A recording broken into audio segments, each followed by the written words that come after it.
Hey, what's up, baby? It's me. Just wanted to book yourself some bar today. Gonna celebrate. Di suatu pagi yang cerah di kota Sacramento, California, seorang jurnalis bernama Brea dikagetkan dengan munculnya sebuah berita skandal korupsi megaproyek yang dirilis oleh sebuah perusahaan surat kabar di mana ia bekerja. Brea kaget bukan karena beritanya, tapi informasi di dalam berita tersebut adalah tulisannya. Working on for about a year, so I was hoping to catch you in person.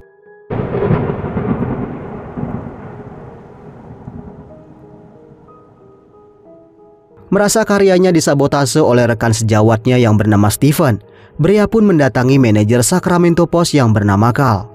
Saat ditanya kenapa Carl membiarkan ini terjadi, Carl berdalih informasi yang Brea berikan terlalu mendetail dan mengaitkan banyak nama orang-orang berpengaruh di kota ini.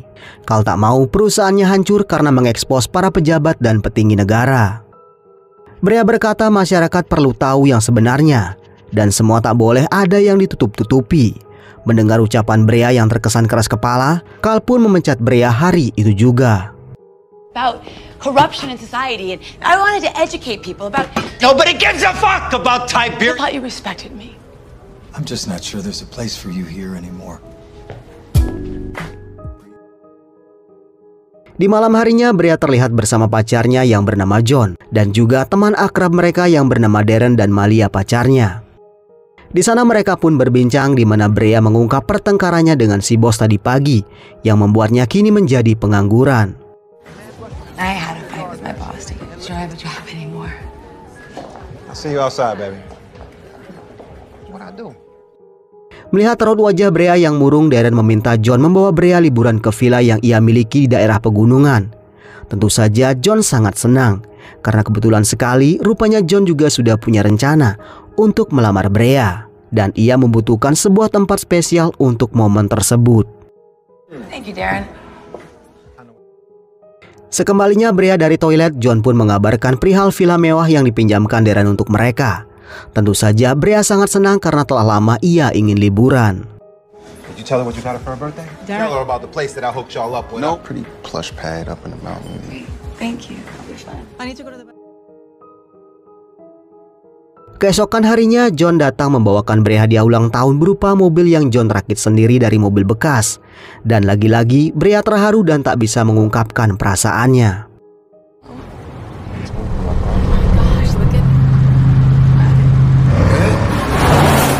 Singkat cerita, setelah perjalanan yang menempuh waktu berjam-jam lamanya itu, akhirnya mereka tiba di sebuah daerah terpencil bernama Casa Velas. Mereka pun berhenti di SPBU untuk membeli beberapa kebutuhan selama mereka di villa nanti. I love these.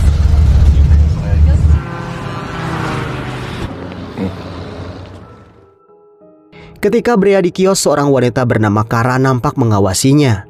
Sementara itu di luar, John melihat dua pria bermotor besar dan juga sebuah truk kontainer yang menepi di tempat yang sama.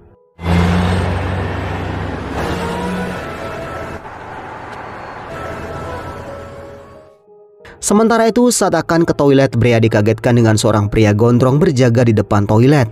Brea pun kembali kaget saat mau masuk ke dalam bilik yang ternyata Kara ada di situ. That's okay. Sesaat kemudian Brea keluar dari bilik dan melihat Kara masih di situ. Kara terlihat gugup saat pria gondrong di luar sana menyuruhnya segera keluar.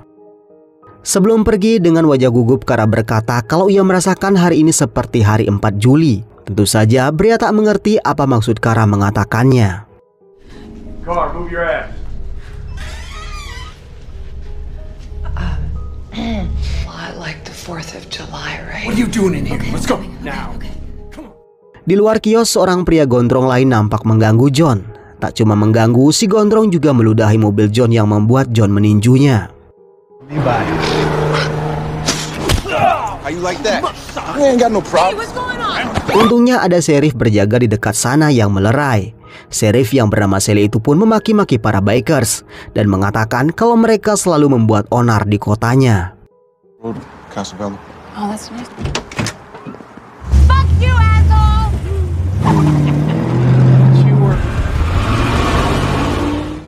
Dalam perjalanan, Brea menceritakan wanita yang ia lihat di toilet. Namun sayang percakapan itu tertunda karena seorang bikers mengejar mereka dan meminta mereka turun.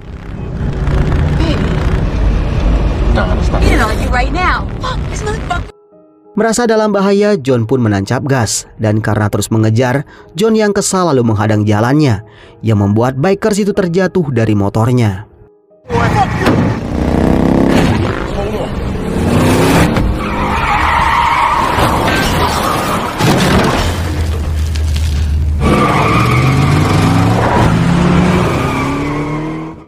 Beberapa saat kemudian si kepala bikers yang bernama Red memaki-maki Pony, Billy dan juga Scoot. Rupanya Red sedang melakukan pengiriman barang selundupan dan ia tak mau ada keterlambatan gara-gara mereka berurusan dengan turis. Saat sore hari mereka pun tiba di villa. Brea nampak benar-benar terharu karena John membawanya ke tempat yang begitu indah.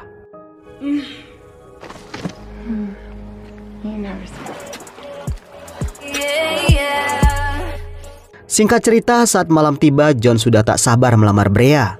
Namun tiba-tiba mereka mendengar suara mobil mendekat. John lalu keluar dan betapa kagetnya ia melihat rupanya yang datang adalah Darren. Ia berkata kalau ia juga ingin menikmati liburan bersama. What the hell is this? What can I say?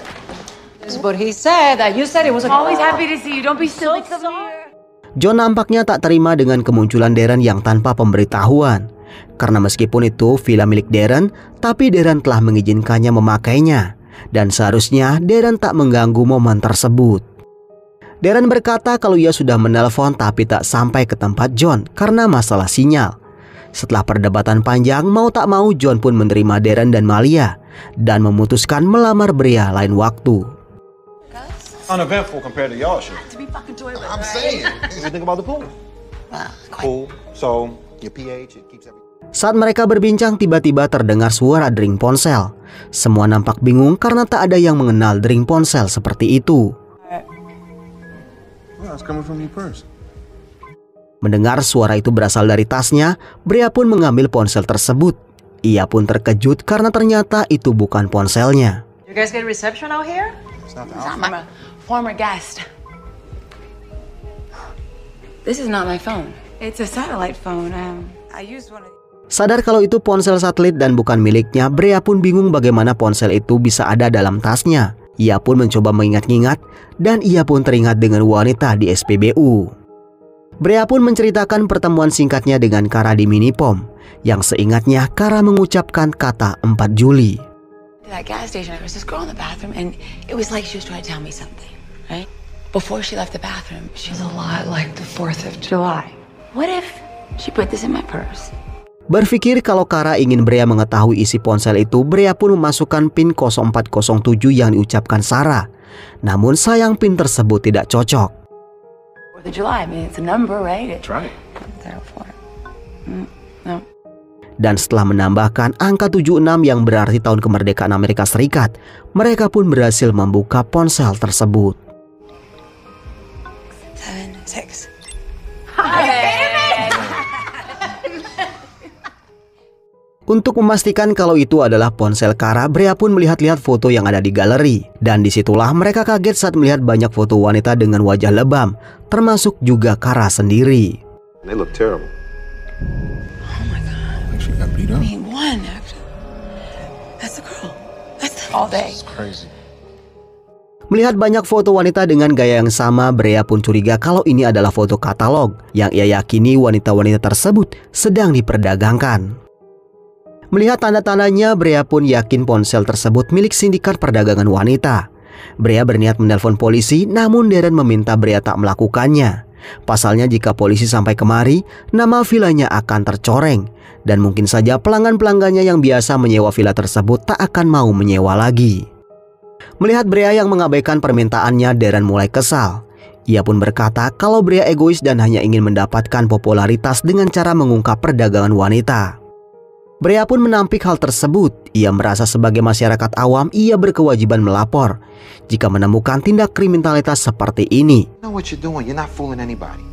You want to write it up for your little paper? Cool, but don't do that shit here. You're not calling the cops from here. Darren yang kesal mulai berbicara ngaco. Di sana ia mengungkit-ungkit kalau John pernah memacari Malia. Mendengar hal tersebut, Malia pun marah dan menjelaskan pada Brea kalau itu hanya masa lalu. Shut up already, man! Shut up! It's just one time, alright? You didn't even know. You know that! Malia yang ngambek akhirnya mengatakan kalau ia akan pulang sendiri. Darren berusaha menahannya, namun Malia tetap bersikeras pergi. Sementara itu, Brea mencoba menghubungi polisi. I'm not happy. Di sanalah John mulai gelisah karena cinta pertamanya pada Malia terungkap, yang selama ini berusaha ia sembunyikan dari Brea. Namun untungnya Brea mampu menerimanya, karena ia percaya semua itu hanya masa lalu John.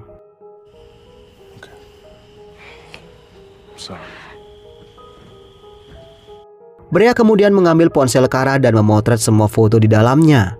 Ia juga menemukan beberapa nomor rekening yang disinyalir sebagai orang-orang yang memesan para wanita itu.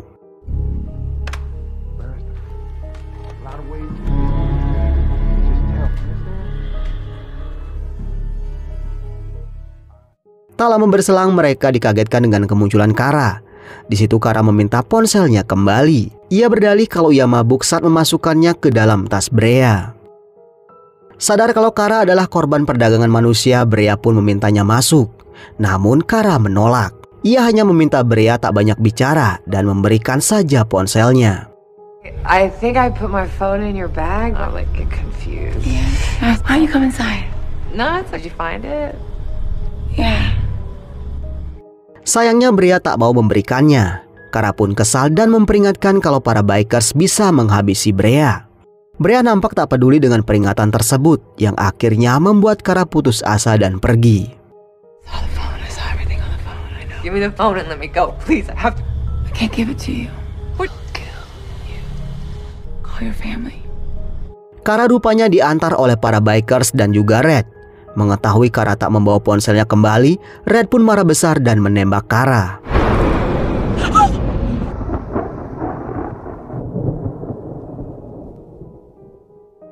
Sadar kalau nyawa mereka dalam bahaya, Darren meminta waktu untuk mengambil ponsel tersebut. Setelah diizinkan oleh Red, mereka pun kembali ke dalam. Dan rupanya, Darren mengambil simpanan pistolnya. Darren rupanya sudah punya rencana dan meminta Brea mengembalikan ponsel tersebut. Namun Brea tak mau memberikannya, karena ia yakin para bandit itu tetap akan menghabisi mereka meskipun mereka telah mendapatkan ponselnya. What are you doing? I have a plan. Give me the phone. No. No. Trust me, Brea.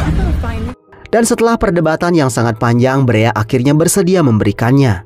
Darren pun meminta Brea dan John meninggalkan villa tersebut melalui pintu belakang. Give me the phone.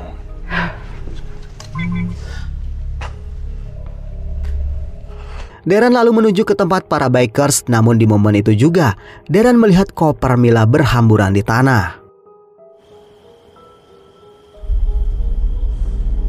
Disitulah Darren meminta maaf yang sebesar-besarnya atas kekacauan tersebut.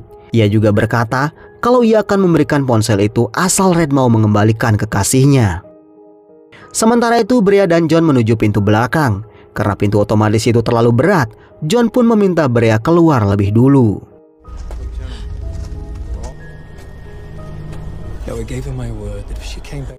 Di luar sana, Brea melihat Darren dikelilingi oleh para bikers. Saat mengetahui ponselnya telah dibuka, Red pun meminta para bandit itu menghabisi Darren.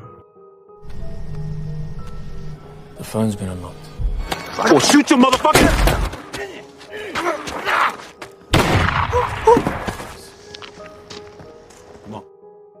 Melihat tiga bandit itu masuk ke dalam villa, Brea pun sadar kalau John dalam bahaya. Brea pun berusaha mengeluarkan John, namun rupanya bandit yang bernama Billy sudah ada di situ. Namun untungnya mereka berhasil kabur tepat waktu.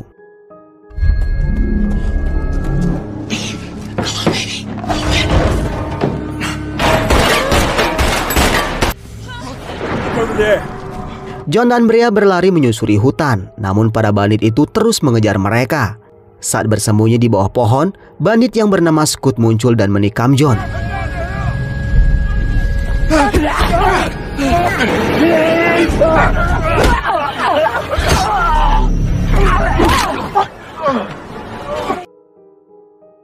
John dan Brea terus berlari memasuki hutan. Saat melihat sebuah hunian, mereka pun ke sana untuk meminjam telepon.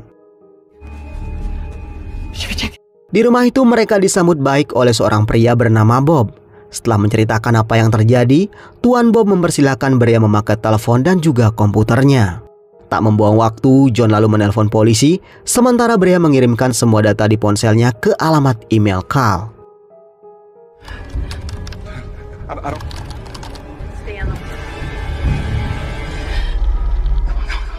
Saat menunggu datanya diunggah, bandit yang bernama Joe muncul dan menembak Pak Tua Bob. Tak tinggal diam, John pun menyerang dan berusaha merebut senapannya. Dalam pergulatan itu, John terkena tembakan. Brea lalu menikam Joe, sementara John meletuskan senapan itu ke kepala Joe.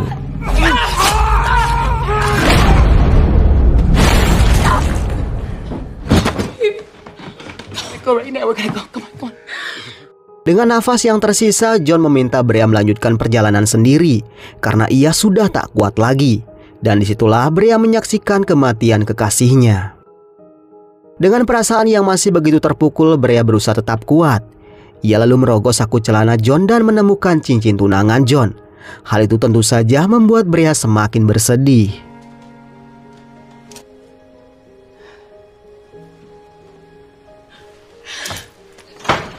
Tak punya pilihan lain, Brea melanjutkan pelarian dengan memakai mobil Pak Tua Bob. Namun apesnya mobil tersebut tak mau menyala. Karena suara mobil di starter terdengar sampai ke telinga para bandit. Tak butuh waktu lama, bandit yang bernama Billy berhasil menemukan Brea.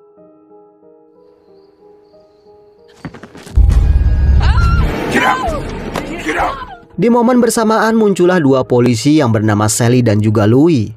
Sesaat Brea merasa terselamatkan, namun tiba-tiba Sally mendekati Red dan berbicara dengannya. Dan tiba-tiba Sally menembak rekannya sendiri.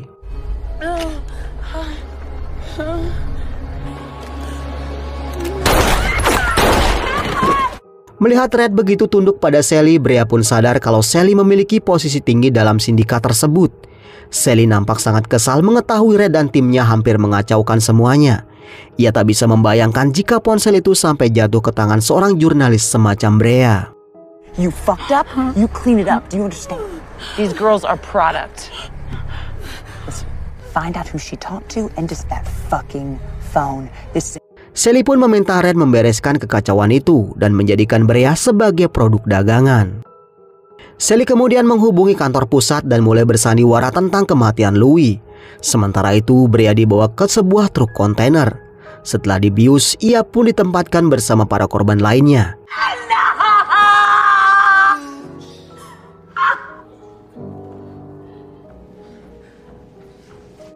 Di sanalah Brea menyaksikan sendiri bagaimana para wanita-wanita itu diikat seperti binatang.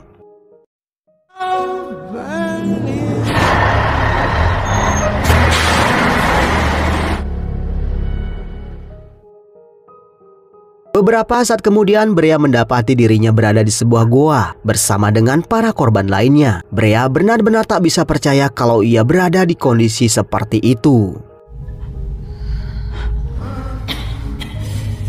Tak lama Brea dikagetkan dengan Malia yang berada tak jauh darinya. Malia nampak tak bisa berkata apa selain meratapi nasibnya.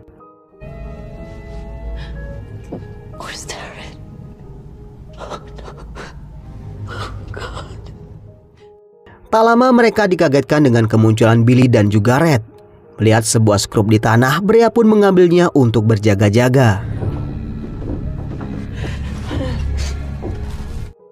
Billy mulai membius para tawanan wanita yang ada di situ. Sementara Red menghampiri Brea. Melihat cincin di jari tangan Brea, Red pun mengambilnya. Brea yang marah lalu menusuk Red dengan skrup dan menghajarnya dengan batu.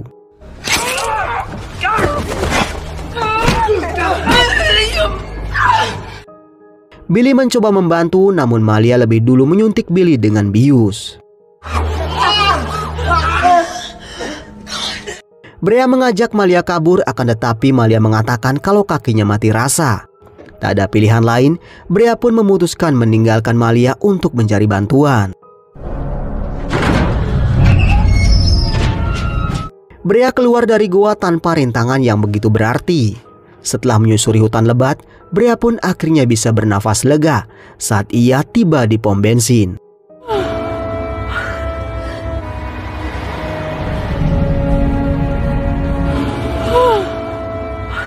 Brea tak percaya dirinya bisa selamat dan sampai di titik tersebut. Ia lalu masuk dan menceritakan semuanya pada si penjaga kios. Ia lalu meminta si penjaga kios menelpon polisi. Help. I was kidnapped. Help.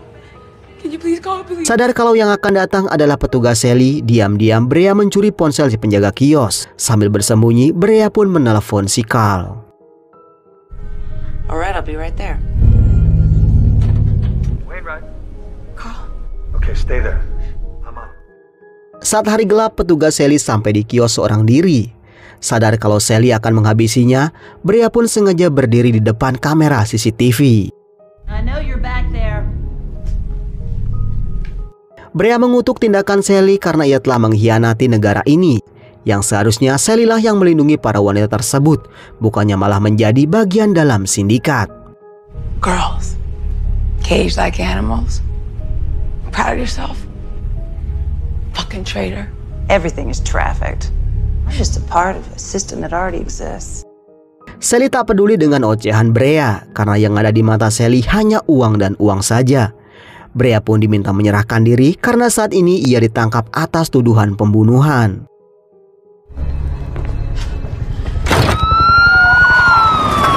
Saat akan membawa Brea ke mobil, beberapa mobil polisi berdatangan. Sally pun tak bisa berkata apa dan hanya bisa pasrah menerima nasibnya. Di malam itu juga, polisi menyelamatkan para korban perdagangan dari dalam gua.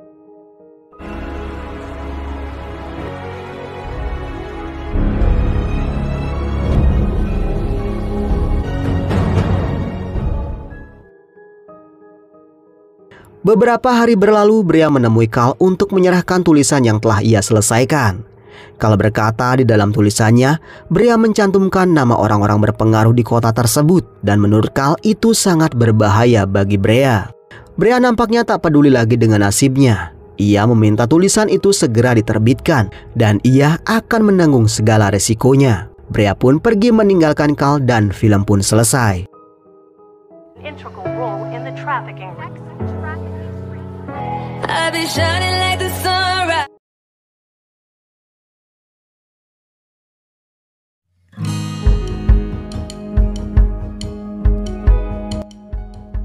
Oke teman-teman, demikian alur cerita film kali ini. Mohon maaf jika masih banyak kesalahan dalam penyampaian alur ceritanya. Akhir kata, semoga teman-teman sehat selalu. Jangan lupa subscribe dan sampai ketemu di video berikutnya.